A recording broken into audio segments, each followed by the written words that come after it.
Hi everyone, chemical bonding पढ़ रहे थे हम लोग लैटिस एनर्जी के बारे में। और लैटिस एनर्जी क्या है, कौन फैक्टर्स पे डिपेंड करता है और इसके एप्लीकेशंस क्या है, इम्पॉर्टेंस क्या है लैटिस एनर्जी का, ये सब हम लोग देख चुके थे पिछला लेक्चर में। आज हम लोग पढ़ेंगे calculation of lattice energy. Calculation of lattice energy.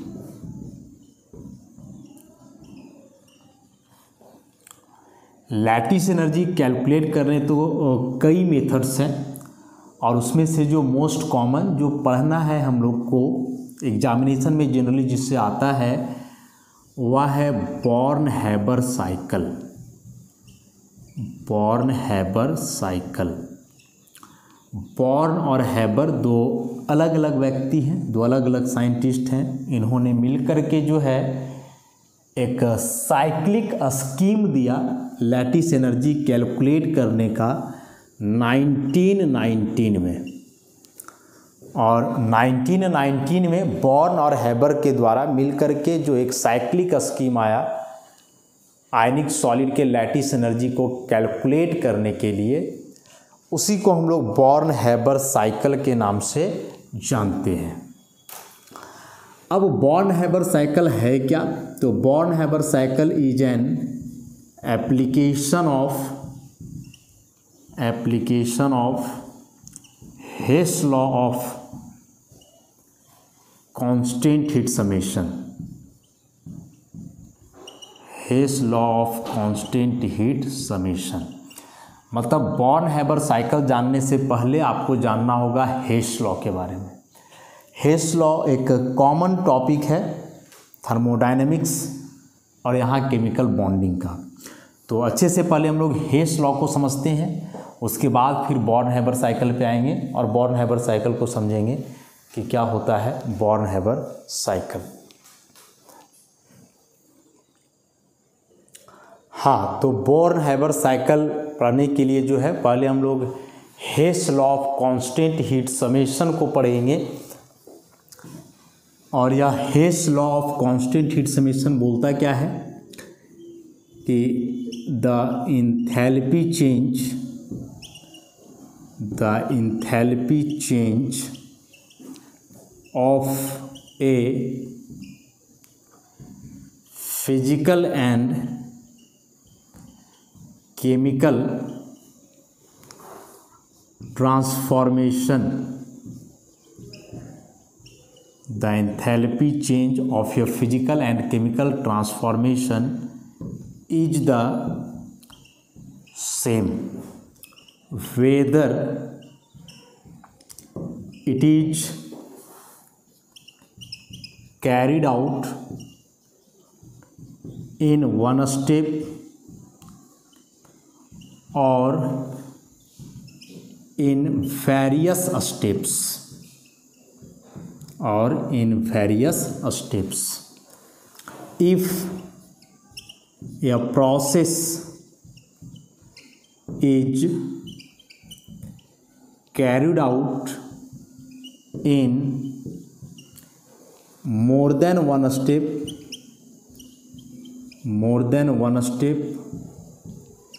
its overall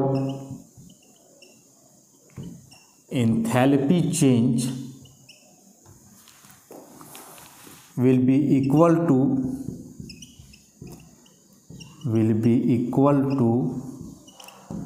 the algebraic sum of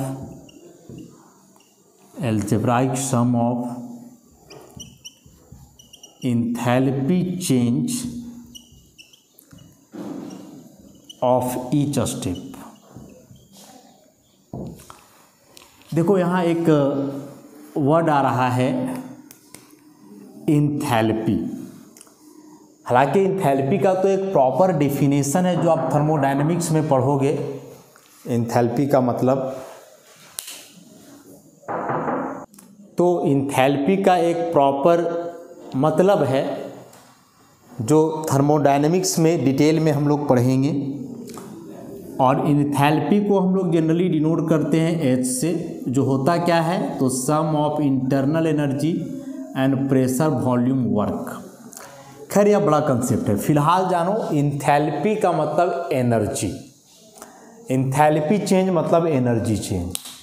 तो यह हेस लॉ जो बोल रहा है कि कोई भी फिजिकल या केमिकल ट्रांसफॉर्मेशन का मतलब परिवर्तन, भौतिक और रासायनिक परिवर्तन जो हम लोग जानते हैं उसके बारे में यहाँ बात किया जा रहा है कि कोई भी फिजिकल या केमिकल ट्रांसफॉर्मेशन है और यदि वह ट्रांसफॉर्मेशन या तो एक स्टेप में हो रहा है या एक से ज़्यादा स्टेप में हो रहा है, इसका इंथैल्पी चेंज हमेशा सेम होगा, वह नंबर ऑफ स्टेप्स पे डिपेंड नहीं करेगा।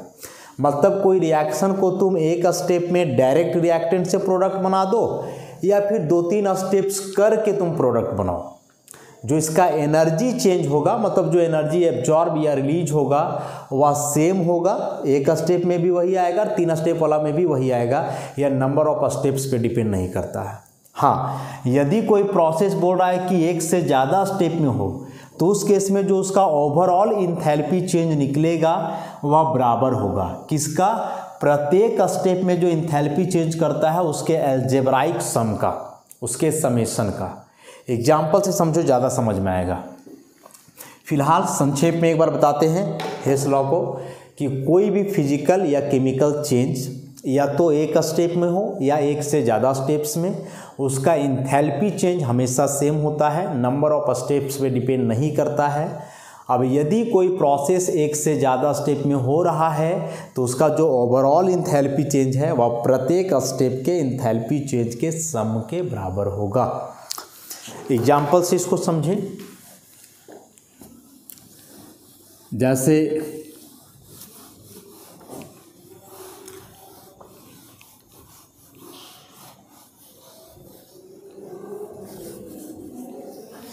मान लो कि कोई चेंज है, उसमें A को बदलना है D में, तो एक इसमें तरीका है कि आप A को डायरेक्ट बदलो D में। इसको मान लो पहला प्रोसेस नंबर 1, और इस दरमियान जो इंथैल्पी चेंज किया उसको मान लो डेल्टा H। और अगला तरीका है कि A को पहले आप B में बदलो, B को आप C में बदलो और तब C को D में बदलो। तो A से B में गए तो यहाँ कुछ इंथैल्पी चेंज किया, मान लो डेल्टा H1। B से C में गए, यहाँ कुछ चेंज किया तो मान लो डेल्टा H2। और C से D में गए तो यहाँ भी कुछ चेंज किया, मान लो डेल्टा H3। और इसको मान लो प्रोसेस 2।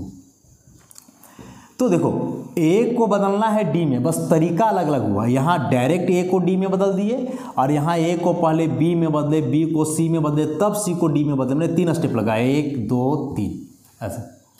तो या तो आप डायरेक्ट एक स्टेप में कन्वर्सन कर दो या फिर ऐसे 3 स्टेप्स में करो, जो एनर्जी चेंज होगा, इंथैल्पी चेंज वह सेम होगा, नंबर ऑफ स्टेप्स पे डिपेंड नहीं करेगा।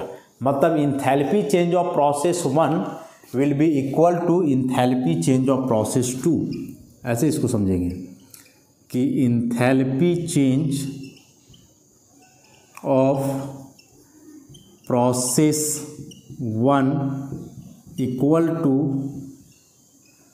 Enthalpy change of process 2। ऐसा, तो प्रोसेस 1 में इंथैल्पी चेंज कर रहा है डेल्टा H और प्रोसेस 2 में टोटल 3 स्टेप्स हैं। तो क्या बताए कि जब एक से ज़्यादा स्टेप में होगा रिएक्शन तो प्रत्येक स्टेप के इंथैल्पी चेंज को आपस में जोड़ देना है। तो ये 3 स्टेप में हो रहा है, इसमें इंथैल्पी चेंज डेल्टा H1, इसमें डेल्टा H2 और इसमें डेल्टा H3। तो तीनों को जोड़ दो, delta H1 plus delta H2 plus delta H3। ऐसा, इसको आप एग्जाम्पल से ऐसे समझ सकते हो हेस लॉ को कि आपको एक जगह से दूसरे जगह जाना है। सपोज A से कहाँ जाना है, D। तो डायरेक्ट आप बस बैठ करके A से D के पास जाओ या फिर पहले बीच बीच पे रुको, पहले B में रुको, फिर C के पास रुको, तब D के पास जाओ। तो हेस लॉ बोलता है कि यदि एक जगह से दूसरे जगह जाना है तो आप या तो डायरेक्ट जाओ या बीच में रुक रुक करके जाओ, जो किराया होगा, जो भाड़ा होगा वह सेम होगा, ट्रैवलिंग कॉस्ट सेम होगा। हालांकि प्रैक्टिकली ऐसे होता नहीं है, हम लोग रुक रुक करके जाते हैं तो ज़्यादा ट्रैवलिंग कॉस्ट लग जाता है, ज़्यादा किराया लग जाता है। लेकिन हेस लॉ बोलता है कि नहीं, ऐसा नहीं है, आप डायरेक्ट जाओ या रुक रुक करके जाओ, वो सेम होना चाहिए, भाड़ा बराबर लगना चाहिए, ऐसा यही हेस लॉ है। प्रैक्टिकली ऐसा नहीं होता है, लेकिन समझने के लिए हेस लॉ यही है। एक एक्सपेरिमेंटल एविडेंस से इसको यदि हम लोग सपोर्ट करें इस हेस लॉ को, तो कार्बन है और कार्बन का या ग्रेफाइट वाला फॉर्म है, इसको मान लो बदलना हो कार्बन डाइऑक्साइड में, तो एक तरीका है कि कार्बन को डायरेक्ट ऑक्सीजन के साथ बर्न करो प्लस O2 गैस, तो C प्लस O2 CO2 बन जाएगा। और यहाँ जो इंथैल्पी चेंज किया उसको मान लो डेल्टा H, और इसका वैल्यू होता है -394 किलो जूल पर मोल। मतलब एक मोल जब कार्बन डाइऑक्साइड बनता है कार्बन और ऑक्सीजन से, तो 394 किलो जूल एनर्जी रिलीज होता है। माइनस साइन है मतलब एनर्जी रिलीज होगा, एक्सोथर्मिक होगा। या दूसरा तरीका है कि पहले आप कार्बन को कार्बन मोनोऑक्साइड में बदलो, कैसे, हाफ O2 से रिएक्शन करवा करके, और उसके बाद फिर कार्बन मोनोऑक्साइड को कार्बन डाइऑक्साइड में बदलो और अगेन हाफ O2 से रिएक्शन करवा दो, ऐसा। तो यहाँ जो इंथैल्पी चेंज किया वो डेल्टा H1 है, और इसका वैल्यू जो एक्सपेरिमेंटल है वह है -110.5 किलो जूल पर मोल। तो यहाँ जो इंथैल्पी चेंज किया इसको डेल्टा H2 मान लो, और इसका एक्सपेरिमेंटल वैल्यू है -283.5 किलो जूल पर मोल। तो कार्बन को कार्बन डाइऑक्साइड में बदलने का दो तरीका हुआ, कि कार्बन को डायरेक्ट कार्बन डाइऑक्साइड में बदल दिए O2 से कंबाइन करवा करके, और दूसरा क्या किए कि कार्बन को पहले कार्बन मोनोऑक्साइड में बदले, देन कार्बन मोनोऑक्साइड को हम लोग बदले कार्बन डाइऑक्साइड में। तो अकॉर्डिंग टू हेस लॉ की जो इंथैल्पी चेंज ऑफ प्रोसेस 1 है should be equal to enthalpy change of process 2। तो प्रोसेस 1 का इंथैल्पी चेंज डेल्टा H, और प्रोसेस 2 में 2 स्टेप है, तो दोनों का इंथैल्पी चेंज को जोड़ देना है, delta H1 plus delta H2। अब यहाँ जो डेल्टा H है वो है -394, और डेल्टा H1 H2 कितना है, तो डेल्टा H1 है -110.5 प्लस -283.5, तो ये हो जाएगा -394। तो देखो LHS भी -394 और HS भी -394, दोनों तरफ इक्वल हो गया, ऐसा। तो LHS इक्वल टू RHS। तो यही तो हेस लॉ है कि आप एक स्टेप में करो या 2-3 स्टेप में करो, जो ओवरऑल इंथैल्पी चेंज है वो हमेशा सेम होगा, फर्क नहीं पड़ेगा। एक और एग्जांपल कि जैसे मान लो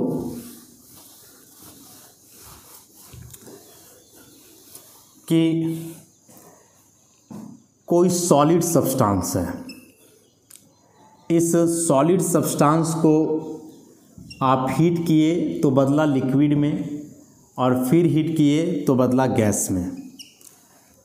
सॉलिड से लिक्विड में बदलना कहलाता है मेल्टिंग या फ्यूजन, और लिक्विड का गैस में बदलना वेपोराइजेशन। सॉलिड का डायरेक्ट गैस में बदलना सब्लिमेशन, ऐसा। तो यहाँ इसको ऐसे लिख सकते हो कि जो इंथैल्पी चेंज ऑफ सब्लिमेशन है वह बराबर होगा enthalpy change of fusion plus enthalpy change of vaporisation. कि आप किसी सॉलिड को डायरेक्ट गैस में बदलो तो उतना ही हीट लगेगा जितना पहले उसको लिक्विड और फिर गैस में बदलने में लगेगा, दोनों मिला करके। This is Hess law. तो यह हेस लॉ के आधार पे कैसे हम लोग बॉर्न हैबर साइकिल तक पहुँचेंगे ज़रा वो देख लेते हैं एक बार। हेस लॉ समझ गए कि कोई भी प्रोसेस एक स्टेप में करो या एक से ज़्यादा स्टेप में, जो इंथैल्पी चेंज है वह सेम होगा, नंबर ऑफ स्टेप्स पे डिपेंड नहीं करेगा। तो इसी में एक और एग्जांपल, कार्बन डाइऑक्साइड का एग्जांपल अभी हम लोग देखे। अब अगला एग्जांपल इसमें क्या देखते हैं, मान लो कि सोडियम क्लोराइड हम लोग को बनाना है, सोडियम क्लोराइड NaCl। तो सोडियम क्लोराइड बनाना है तो यह सोडियम और क्लोरीन से मिलकर बना हुआ है।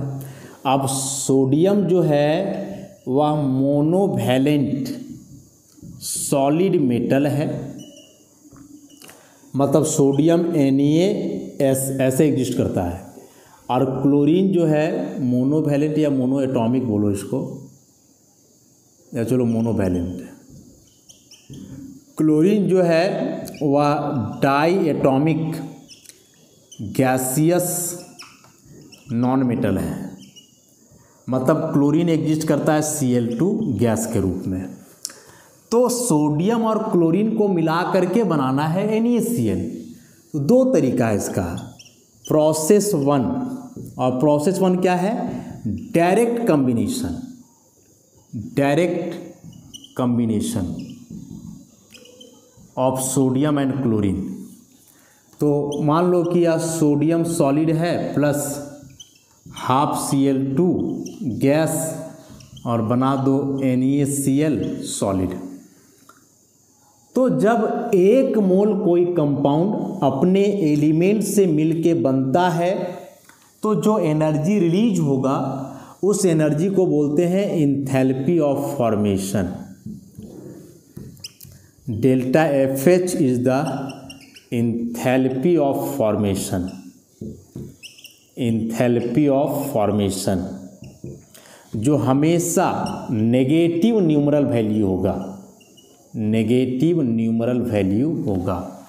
जब कोई कंपाउंड का एक मोल अपने एलिमेंट से मिलके बनेगा तो जो एनर्जी रिलीज होता है वही एनर्जी कहलाता है इंथैल्पी ऑफ फॉर्मेशन। मतलब जब एक मोल NaCl को आप सॉलिड सोडियम और गैसियस क्लोरीन से मिलाकर के बनाओगे तो जितना एनर्जी चेंज करेगा, एनर्जी चेंज मतलब जनरली एनर्जी रिलीज होता है यहाँ, तो जो एनर्जी रिलीज करेगा that energy is called enthalpy of formation. तो याद रखोगे कि इंथैल्पी ऑफ फॉर्मेशन हमेशा एक नेगेटिव वैल्यू होता है। नेगेटिव वैल्यू मतलब कि किसी भी कंपाउंड का फॉर्मेशन एक एक्सोथर्मिक प्रोसेस होता है, एनर्जी हमेशा वहाँ रिलीज होता है। जब कभी भी कोई कंपाउंड का फॉर्मेशन में एनर्जी देना पड़े तो समझ जाओगे कि उस कंपाउंड का स्टेबिलिटी बहुत कम है और वह प्रोसेस फेवरेबल नहीं है। तो हमेशा इंथैल्पी ऑफ फॉर्मेशन नेगेटिव आएगा, तभी उस कंपाउंड का बनना उचित होगा, या यूँ बोले कि प्रैक्टिकली पॉसिबल होगा। तो एक तरीका हम लोग यहाँ देखें जिसमें क्या देखें कि सॉलिड सोडियम और गैसियस क्लोरीन मॉलिक्यूल को डायरेक्ट आपस में कंबाइन करवा करके सॉलिड सोडियम क्लोराइड NaCl का फॉर्मेशन हमने किया। अब दूसरा तरीका इसका क्या है सो देखो, ये तो प्रोसेस 1 हुआ। प्रोसेस 2 में कई स्टेप्स इन्वॉल्व होंगे। प्रोसेस 2 में कई स्टेप्स इन्वॉल्व होंगे। प्रोसेस 1 में हमने क्या किया कि सोडियम सॉलिड को गैसियस क्लोरीन से कंबाइन करवाया और बनाया सॉलिड सोडियम क्लोराइड। जो इंथैल्पी चेंज किया वह कहलाया enthalpy of formation delta FH। इसको हम लोग बोलेंगे प्रोसेस 1। अगला प्रोसेस में अब क्या करेंगे हम लोग कि यह जो सोडियम सॉलिड है इसको बदलेंगे पहले गैस में, सोडियम गैस में। तो सॉलिड को डायरेक्ट गैस में बदलने का जो प्रोसेस है वो सब्लिमेशन कहलाता है, और सॉलिड को डायरेक्ट आप गैस में बदलोगे तो एनर्जी वहाँ देना पड़ेगा, और जो एनर्जी लगेगा वह कहलाएगा सब्लिमेशन एनर्जी, जिसको कैपिटल S से दिखाते हैं।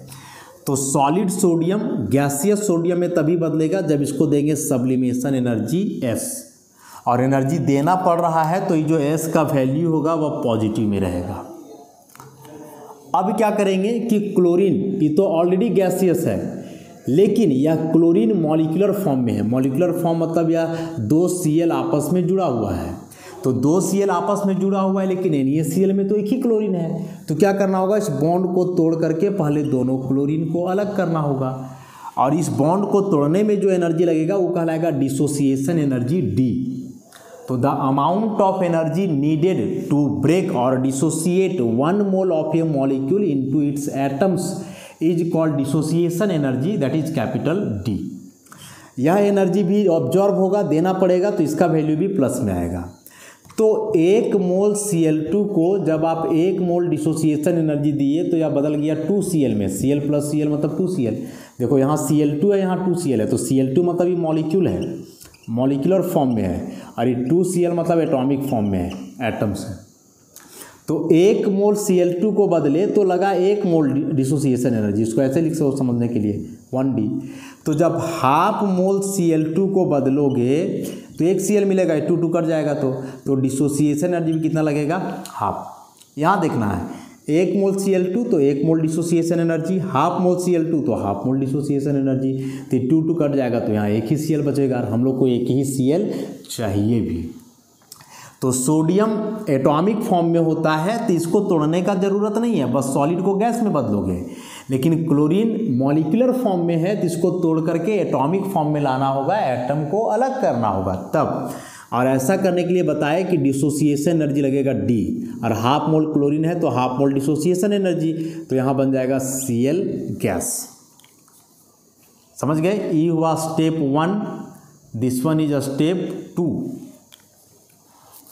अब जो यहाँ डिसोसिएशन एनर्जी है, बताए कि यह एनर्जी देना पड़ेगा, तो इसका वैल्यू भी रहेगा प्लस में। अब क्या होगा कि यह जो गैसियस सोडियम एटम है, इसको हम लोग बदलेंगे आयन में। तो देखो सोडियम है मेटल, और मेटल कौन सा आयन बनाते हैं, केटायन। केटायन कैसे बनता है, वैलेंस इलेक्ट्रॉन का लॉस से।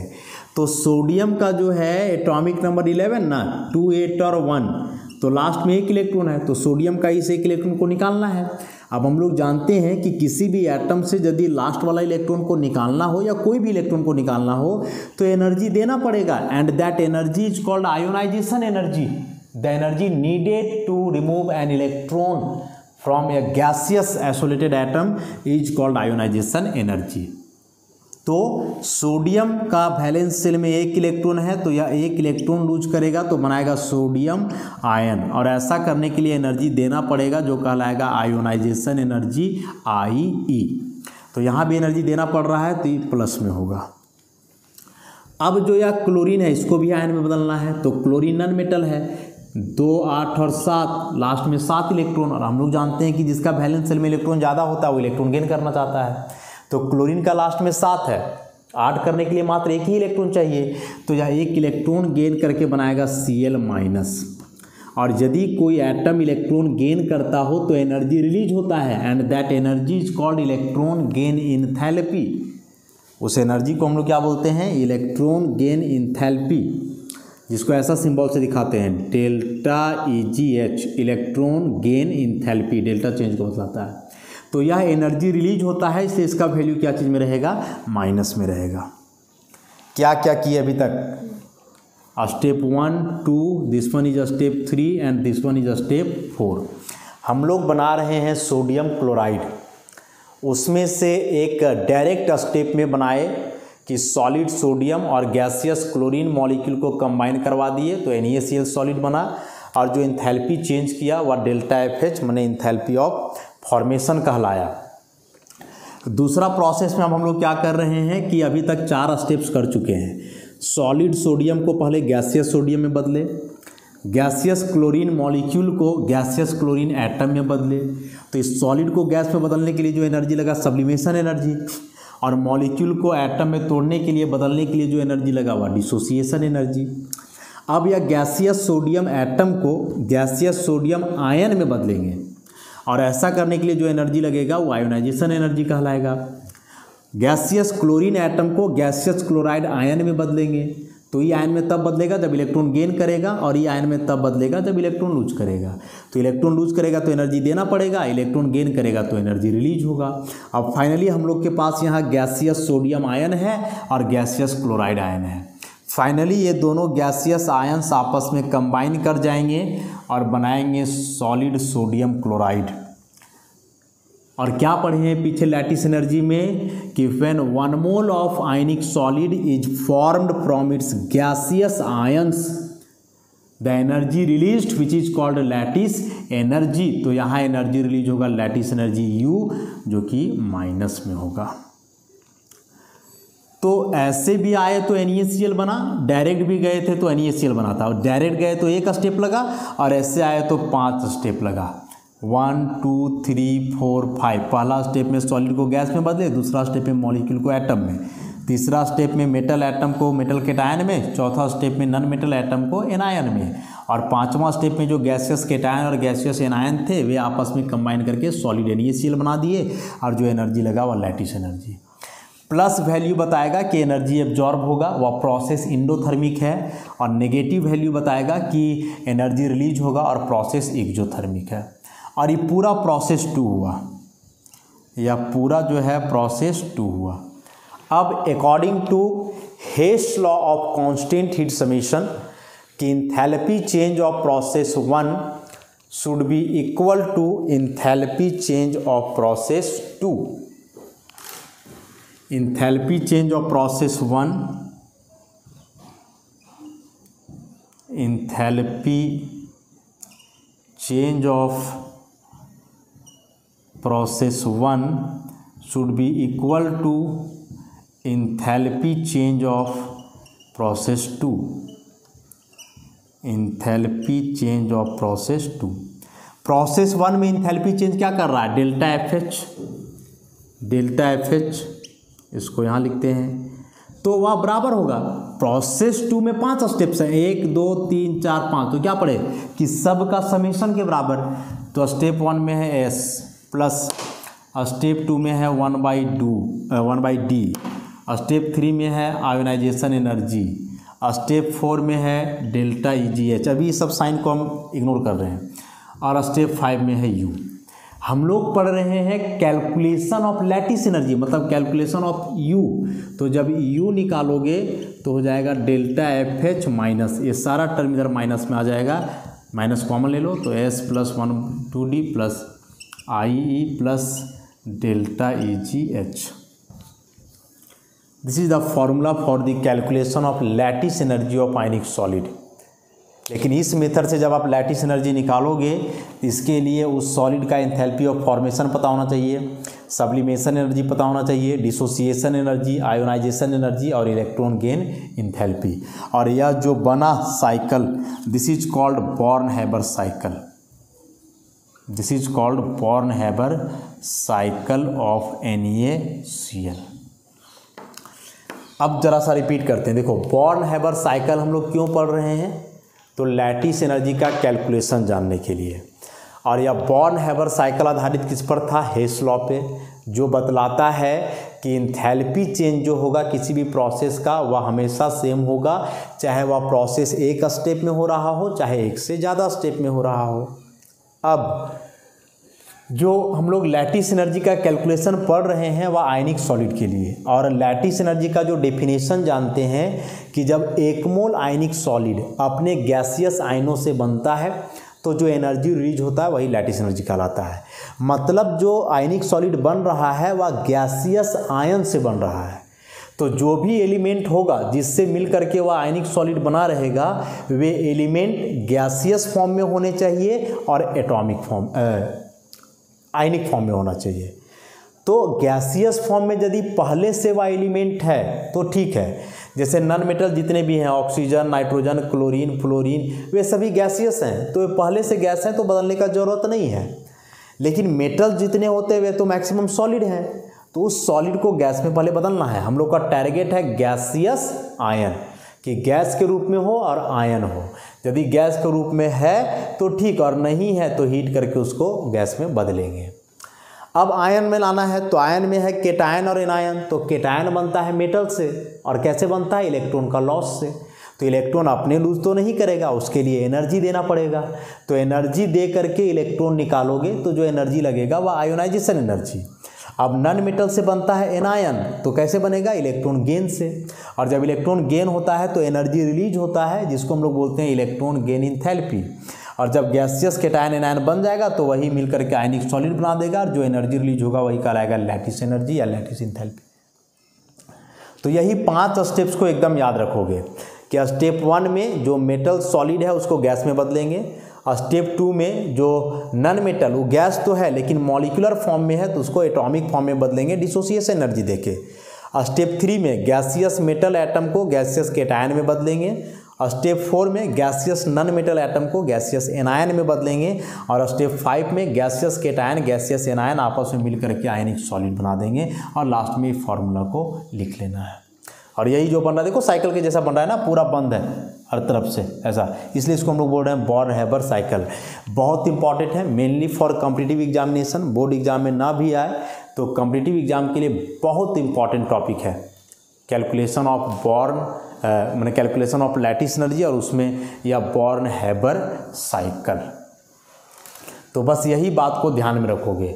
एक बात यह भी कि जितने भी मेटल्स होते हैं, most of the metals are generally monatomic and they all exist in solid form, while most of the non metals are diatomic, जैसे oxygen O2, hydrogen H2, nitrogen N2, fluorine F2, chlorine Cl2 ऐसे।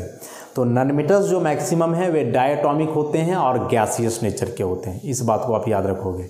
Non metal है तो diatomic और gaseous, metal है तो mono atomic और solid, और उसी को फिर पूरा ऐसे बदलेंगे हम लोग एक करके तो ये हो जाएगा। तो समझ गए इस पूरे बॉर्न हैबर साइकिल को कैसे बनाए और इसमें हेस लॉ कैसे अप्लाई किए और फिर लैटिस एनर्जी कैसे कैलकुलेट किए। ऐसे और भी कई कंपाउंड्स हैं जिनका बॉर्न हैबर साइकिल बनाने के लिए जो है हम लोग सीखेंगे, क्योंकि है बहुत इंपॉर्टेंट। एग्ज़ाम में जो है क्वेश्चन इससे आएगा ही आएगा। तो मान लो ऐसे ही एक कंपाउंड का भी बना ही ले हम लोग। सपोज पोटासियम फ्लोराइड बनाना हो, पोटासियम फ्लोराइड,